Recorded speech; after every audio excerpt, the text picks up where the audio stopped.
be signing and exchanging with Ramesh Tarangapatrage as part of being. Before we get to the Q&A session, for a wonderful key photograph opportunity, and for that I would like to welcome the Honourable Engineer Eranka Veeraratne, Deputy Minister of Digital Economy of Sri Lanka. Joining him will be Dr. Motilal De Silva, Chairman of the SLT.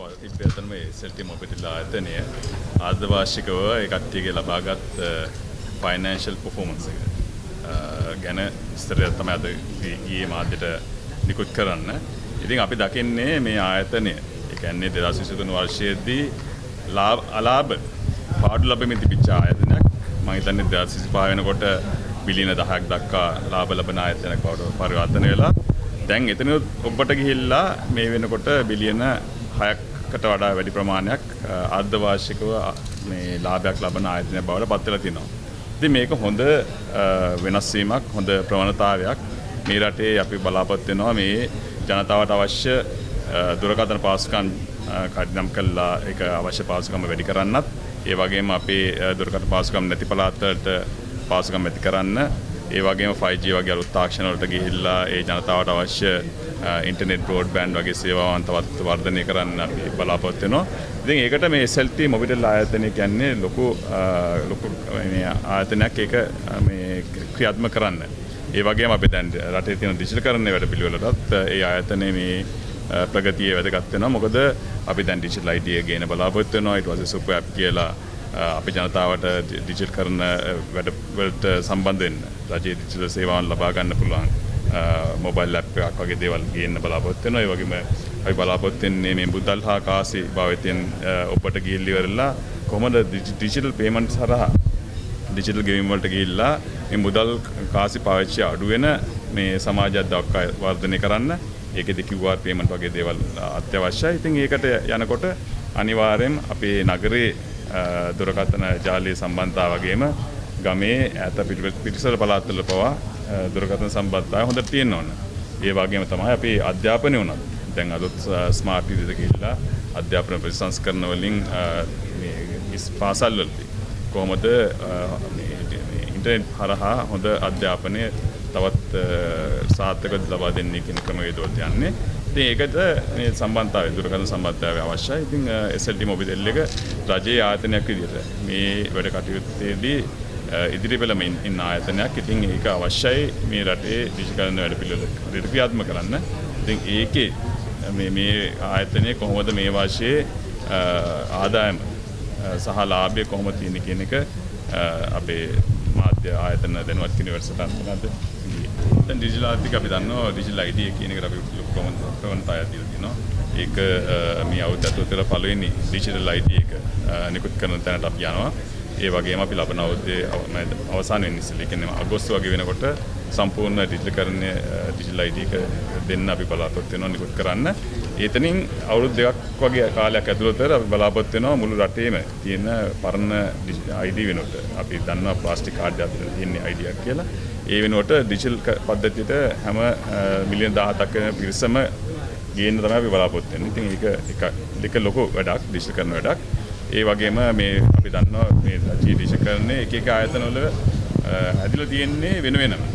ඒ ආයතන අතර කිසිම සම්බන්ධතාවයක් හැදිලා නැහැ මේ දත්ත හුමාරු කරගන්න. ඉතින් ඒකට සුරක්ෂිත දත්ත හුමාරු පද්ධතියක් ඇති කරගන්න අවශ්‍යයි.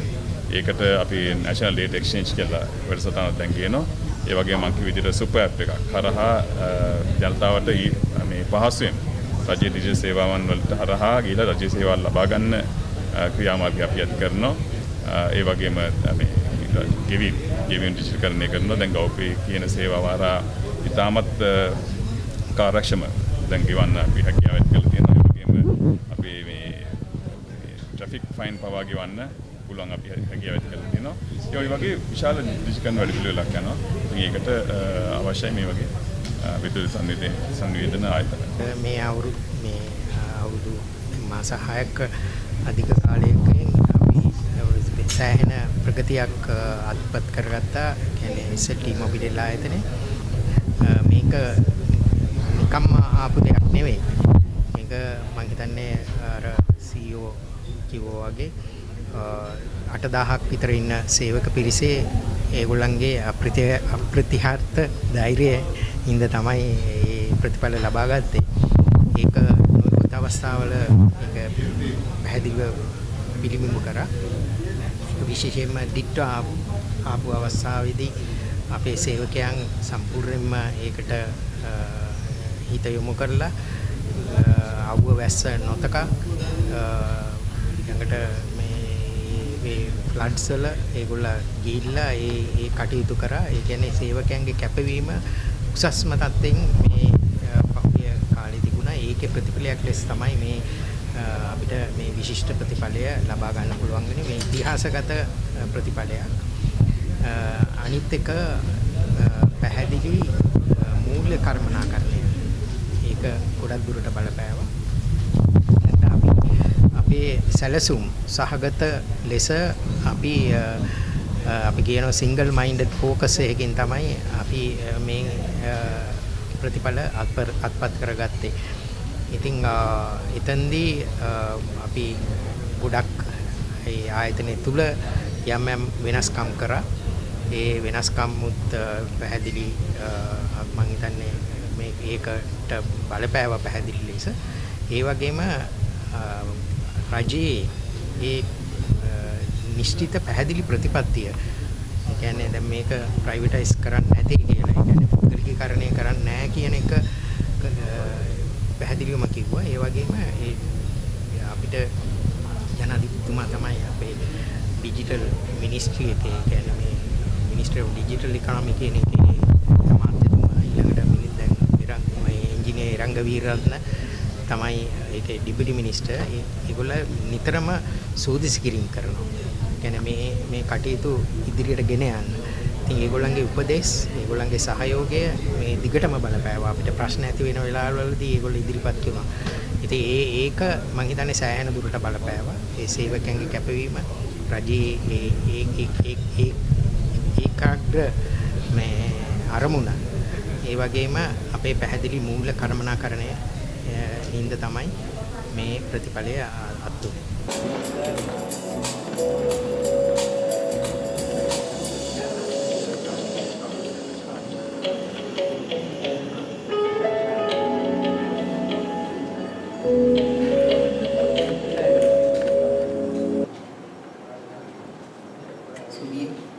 His sporting journey in cricket as a talented fast bowler before discovering his true potential in athletics and taking up javelin throwing in 2017. And since then, his rise, ladies and gentlemen, has been remarkable. In 2025, he became the first Sri Lankan male javelin thrower to qualify for a World Championships final, finishing 7th with an impressive throw of 84.38 meters. And in 2026, not too long ago, he reached another extraordinary milestone, winning the Commonwealth Games gold in the men's javelin throw in Glasgow with a massive throw of 89.75 meters. He's also thrown an incredible 92.62 meters at the Rome Diamond League and is now among the world's elite in his discipline. He is Sri Lanka's biggest hope for a gold medal at an upcoming Olympics. Ladies and gentlemen, your brand ambassador, your latest brand ambassador for SLT Mobitel, Romesh Karangapati again.